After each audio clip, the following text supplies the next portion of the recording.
find a way that you are approaching what is through a different vantage point. Most people look at their current state of affairs and they say, this is who I am. That's not who you are. That's who you were.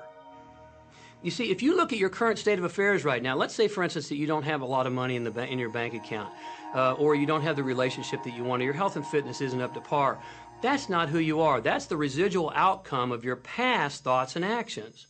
So we're constantly living in this residual, if you will, of the thoughts and the actions we've taken in the past. When you look at your current state of affairs and define yourself by that, then you doom yourself to have nothing more than the same in the future. All that we are is the result of what we have thought. Okay, what can you do right now to begin to turn your life around? I'll tell you 2 or 3 things. Start making a list of things to be grateful for. Start with that, because this shifts your energy. It starts to shift your thinking. Where before this exercise, you might be focusing on what you don't have, and you might be focusing on your complaints, and you might be focusing on whatever the problems are.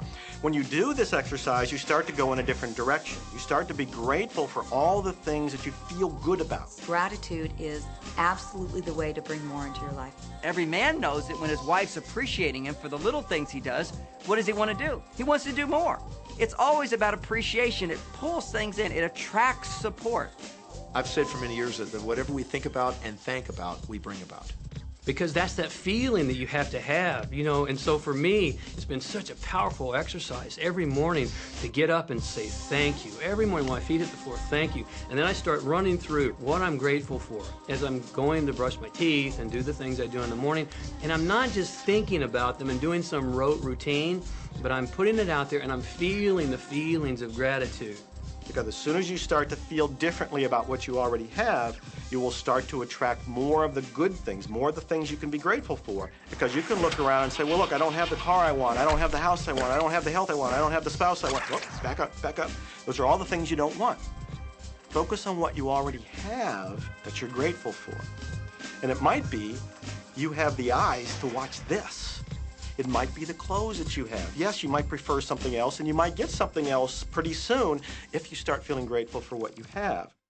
I think everybody goes through times when they say, oh man, things aren't working right, or things are going bad, and there were some things going on in my family, and I found a rock. I was just sitting here holding this rock. You might see me carrying around. I found a rock. I stuck it in my pocket, and I said, you know what? Every time I touch this rock, I'm going to think of something that I'm grateful for. And so every morning when I get up in the morning, I pick it up off the dresser, I put it in my pocket, and I go through the things that I'm grateful for. At night, what do? You empty your pocket, and there it is again. And I've had some different experiences with that. I've had some amazing experiences. I had a guy from South Africa, and he saw me drop it. He said, what is that? Well, what's that? I explained it to him, so he started calling it a gratitude rock. Gratitude rock.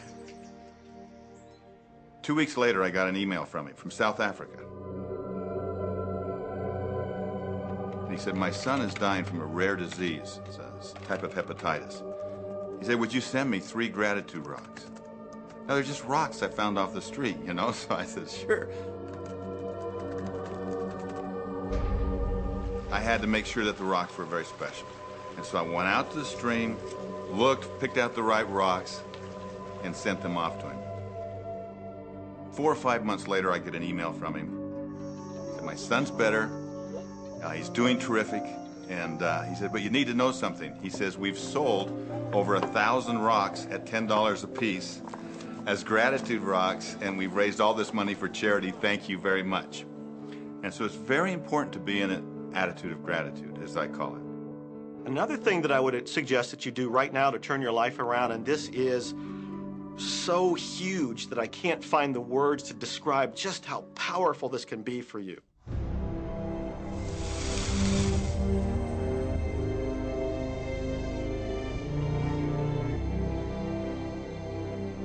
I took the visualization process from the Apollo program and instituted it during the 1980s and 90s into the Olympic program.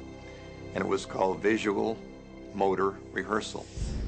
When you visualize, then you materialize.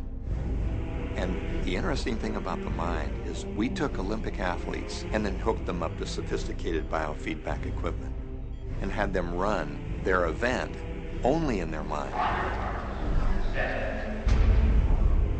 Incredibly, the same muscles fired in the same sequence when they were running the race in their mind as when they were running it on the track. How could this be? Because the mind can't distinguish whether you're really doing it or whether it's just a practice.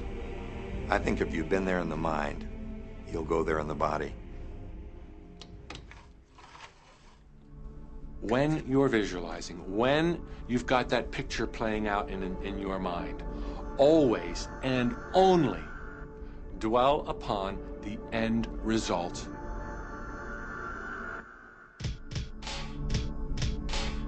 Here's an example. Look at the back of your hands right now. Really, look at the back of your hands. The color of your skin, the freckles, the blood vessels, the rings, the fingernails, the fake fingernails. Take in all those details right before you close your eyes. And then see those hands, your fingers, wrapping around the steering wheel of your brand new car.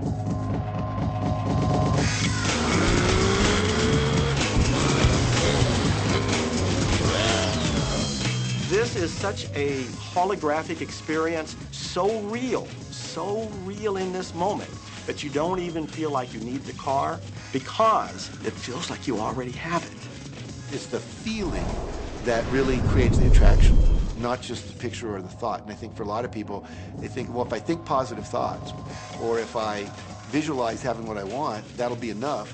But if you're doing that and still not feeling abundant or feeling, loving and joyful, then it doesn't, from my mind, really create the power of the attraction. This is where the secret actually moves into action. You put yourself in the feeling place of really being in that car, not, oh, I wish I could get that car, or someday I'll have that car, because that's a very definite feeling associated with that. It's not in the now, it's not, it's in the future. If you stay in that feeling, it will always be in the future. Feel the joy, feel the happiness, no matter how silly it seems in that dark and quiet room, and you're going, woohoo! Do it! A lot of people will say, come on, do I have to do that? How bad do you want change?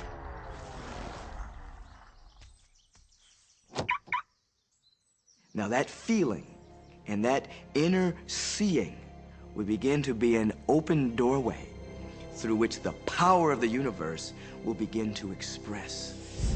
What this power is, I cannot say. All I know is that it exists. Our job is not to figure out the how. The how will show up out of the commitment and the belief in the what. The hows are the domain of the universe. It always knows the shortest, quickest, fastest, most harmonious way between you and your dream. If you turn it over to the universe, you will be surprised and dazzled by what is delivered to you. This is where magic and miracles happen. Well, I would say you want to do this virtually daily, but my disclaimer is this should never be a chore. What's really bottom line importance here to the whole secret is feeling good. You want to feel exhilarated by this whole process. You want to be high, happy, in tune as much as possible. The only difference between people who really are living this way and people who aren't, living in the magic of life, is that the people who are living in the magic of life have habituated ways of being. They have habituated this process, and magic happens with them wherever they go, because they remember it and they do it all the time, not as a one-time event. People hold that for a while, and they're really a champion at it. And they say, you know what, I'm fired up, I saw this program, and I'm going to change my life. And yet, results aren't showing, and beneath the surface, it's just about ready to break through. And someone will look at the surface results and go, this stuff doesn't work. And you know what? The universe says, your wish is my command. And it goes down. Knowing the law of attraction, I wanted to really put it to use and to see if it was, what would happen. And in 1995, I started to create something called a vision board, where I take something that I would want to achieve, or something that I want to attract, like a car or a watch or the soulmate of my dreams, and I'd put a picture of what I wanted up on this board called the vision board. And every day I would sit in my office and I would look up at this board and I would start to visualize. I would really get into the state of having already acquired it. I was getting ready to move, and so we put all the furniture, all the boxes, put into storage. And I made 3 different moves over a period of 5 years. And then I ended up in California and bought this house, renovated it for a year, and then had all the stuff brought from my former home 5 years earlier. One morning, about 7:30 in the morning, my son comes into my office, and one of the boxes that was sealed for 5 years was right at the doorstep. And my son, Keenan, was sitting on the box, banging away at the box, and I said, "Sweetheart, will you please stop me? I'm doing some work here." And he says, "What's in the boxes, Daddy?" And I said, "Well, honey, those are my vision boards." What's a vision board?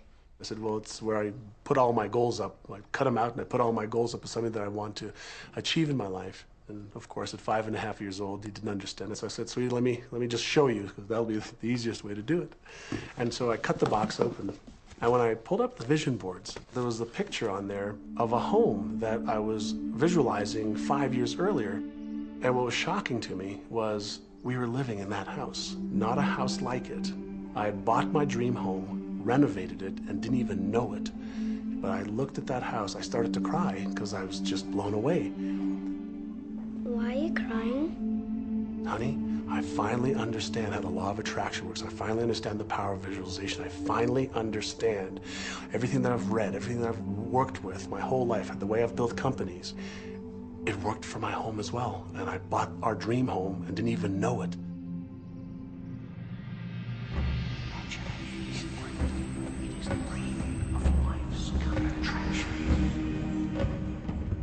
Decide what you want. Believe you can have it. Believe you deserve it. Believe it's possible for you. And then close your eyes